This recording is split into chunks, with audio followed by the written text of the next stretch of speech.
Right. Hello, everyone.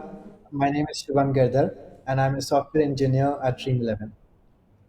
Today, I'm here to present some of the new enhancements that we have added in ZIO HTTP. The first thing that I want to talk about is not exactly a feature, but is something that lets you, as users, set up a ZIO HTTP project quite easily. You can bootstrap a ZIO HTTP project by using Dream11's provided get array template. All you have to do is run this small little snippet on your terminal and you're good to go. All right. The second thing that I want to talk about is the fresh WebSocket client support. But before we get into action with it, we need to understand two domains first: socket and socket app. Now, socket here has four types, and these are R, E, A, and B. And it can be thought of as a function from A to Z stream of R, E, and B. When a value of type A is evaluated against a socket of R, E, A, and B, it can either succeed with a stream of values of type B or fail with an E. Additionally, it could have its requirements set on R. Now, the socket app is the driver for socket, and it includes all configurations necessary for the WebSocket protocol.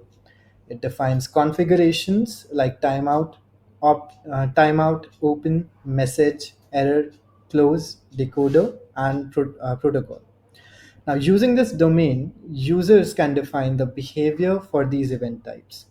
So, for example, if you want to define, what you want to do, when a message comes in, you set the message configuration, right?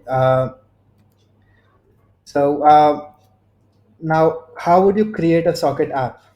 You create a socket app by collecting on WebSocket frame type, and then you convert it to the socket app function and defining what to do, using on events, for example, on open, on close, on error. But that's all good. That's all great. But that's just plain old socket, right? Your socket app. How do I use it to connect to a WebSocket server, right? On the client end, right? Is my video not on? I'm sorry, I just got a feedback. I think I'm not sure. Yeah, it's on. Okay. So coming back to it, sorry about that. How would you use the same socket app on the client end? Yeah, simple. You just use the connect operator, nothing else. It's that simple, almost crazy, right? The next feature that I want to talk about is something that I feel has kind of gone unnoticed, and it's ZIO HTTP's native HTML templating module. You can now generate HTML for your web applications using this module. You can define your HTML templates like this, and you can then encode this template to string if you so wish to. Notice that in this template, you can define all of your children elements for HTML, your head, body, div, CSS even, and all H1. Now you can encode it to string using the dot encode method. And if you so wish to, if you choose to, if you want to create an HTTP out of it, you can just use the http.html constructor. Something that I feel has gone through a lot of changes is the middleware API. Let's look at what it used to be. You know, it used to be a seal trade HTTP middleware. It used to operate on two HTTP apps, right? But now it's more general. You can use middlewares as transformations that one can apply. You can apply on an HTTP to produce a produce a new one. You can modify requests and responses using middlewares and can additionally transform them into more concrete domain entities. They represents aspects in true form in ZIO HTTP. You can apply middleware to any type of HTTP. You can also think of them as function from one HTTP to another. Let's look at some middlewares that were added. So ZIO HTTP comes, packs in support for some basic middlewares that you can use in your HTTP applications, your web apps. One of them is the timeout middleware. So you can use this middleware to time out your requests.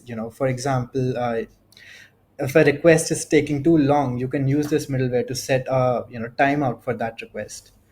There's one for basic auth, and you can provide basic auth configurations just like this. And a more advanced use case, for example, if your application is deployed into multiple environments, right, and you want to get a header, you want to set a header for every response, you want to add in the environment header, you can do that using the patch ZIO middleware, right?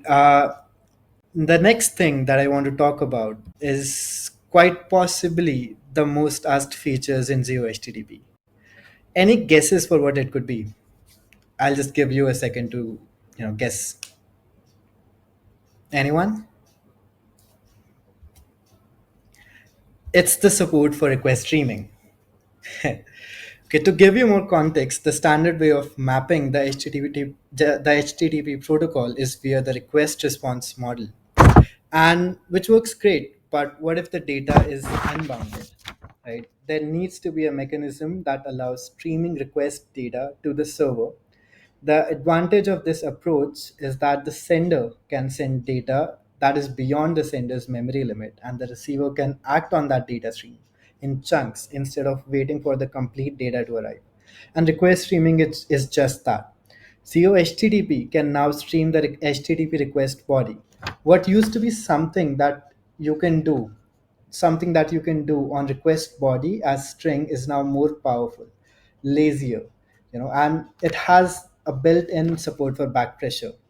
You can get the body of the request lazily as a stream, all the while letting ZIO HTTP take care of all the back pressure for you, and it's crazy fast at that as well. This is currently an experimental feature and is only available in the latest snapshots. It would be really great if you can try it out and give feedback on it.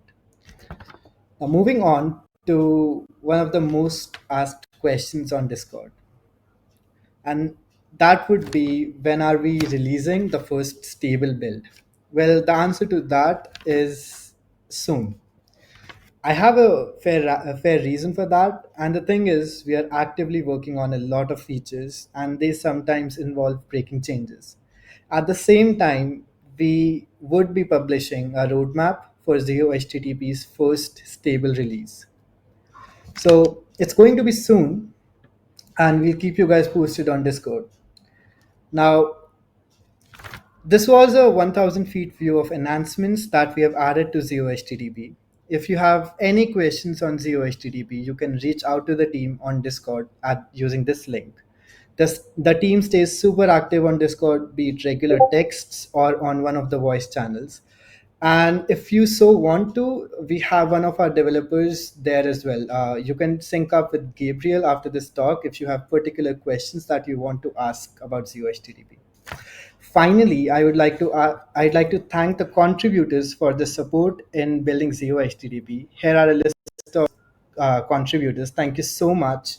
The ZIO community, Ziverge, all the sponsors for hosting this event, and you guys for taking the time out to listen to my talk. Thank you very much, and have a great rest of the ZIO world ahead. Thank you.